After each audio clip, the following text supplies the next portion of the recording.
Hola a tots, anem a fer un curs d'un poc del que seria el GIMP, val?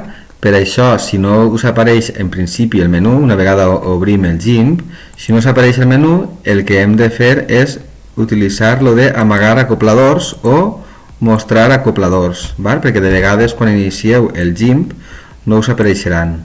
Val? Anem a veure el menú Fitxer, Nou, i així apareixeran una sèrie de menús. Val? En el primer tenim la plantilla, és a dir, quina resolució volem que tinga el nostre espai de treball, on nosaltres modificarem els dibuixos, i després tindrem diferents resolucions, val? 640 per 480, 1024 per 768, i després tamanys de papers, val? També podem utilitzar etiquetes d'una cobertura d'un CD o altres, val? N'hi ha molts més, val? Resolucions de pantalla de 4K o d'un Apple o d'un Samsung Galaxy, val? Depenent de quina plantilla utilitzem, així ens donarà per defecte una amplada i una alçada, val? Podem canviar-ho a polzades o a mil·límetres, val? Al final serà el mateix. I després la fulla que estiga en horitzontal o en vertical, val? En aquest cas està en vertical i així estaria en horitzontal. Això també se li diu apaïsat.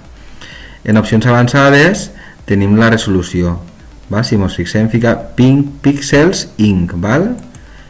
Píxels per polzada. Quan més el número siga més gran, més resolució tindrem. Nosaltres això no ho anem a tocar, val? L'espai de color és red, green, blue, val? I també podríem fer-ho tot en grisos.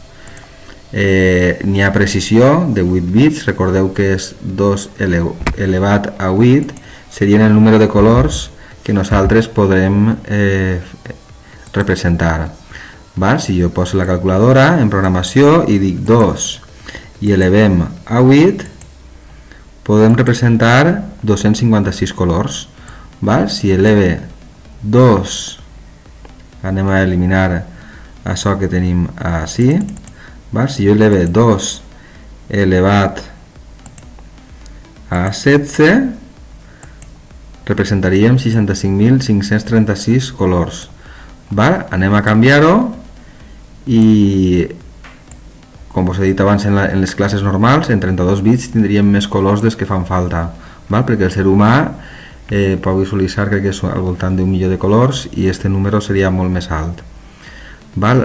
Tenim diferents tipus de games i després podem utilitzar perfils de color, val? Els perfils de color és algo prou més avançat, val? Hi ha càmeres que podem aplicar perfils de color.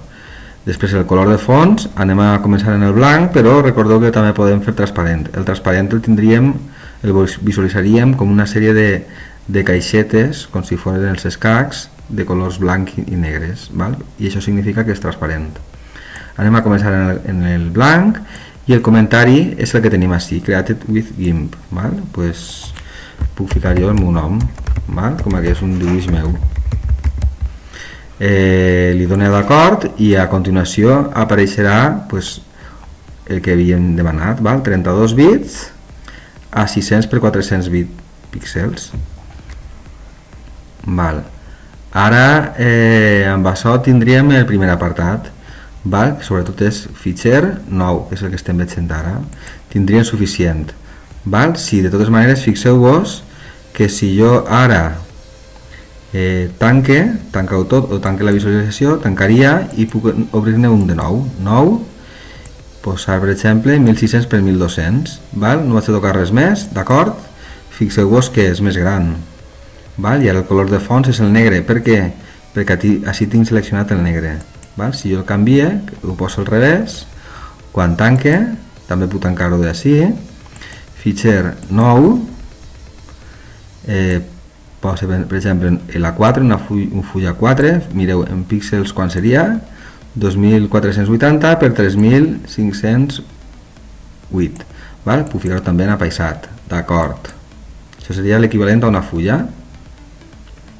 Tanque i no res, puc crear un de nou i posar-me jo sí la resolució que em parega, val? Mireu, ho posem en píxels i jo vaig per exemple a posar 1920 per 1080, que seria la resolució del HD, val? El High Definition. D'acord, val? Seria una pantalla de HD. Val, i en això tindríem tornar-vos a recordar que si no vos apareixen estos menús d'ací d'esquerra i de dreta heu d'anar a finestres, amaga els acopladors, val? Molt bé, amb això ja tindríem la primera part. Anem a continuar explicant més cosetes en el següent vídeo. Bé, ens veiem, adeu.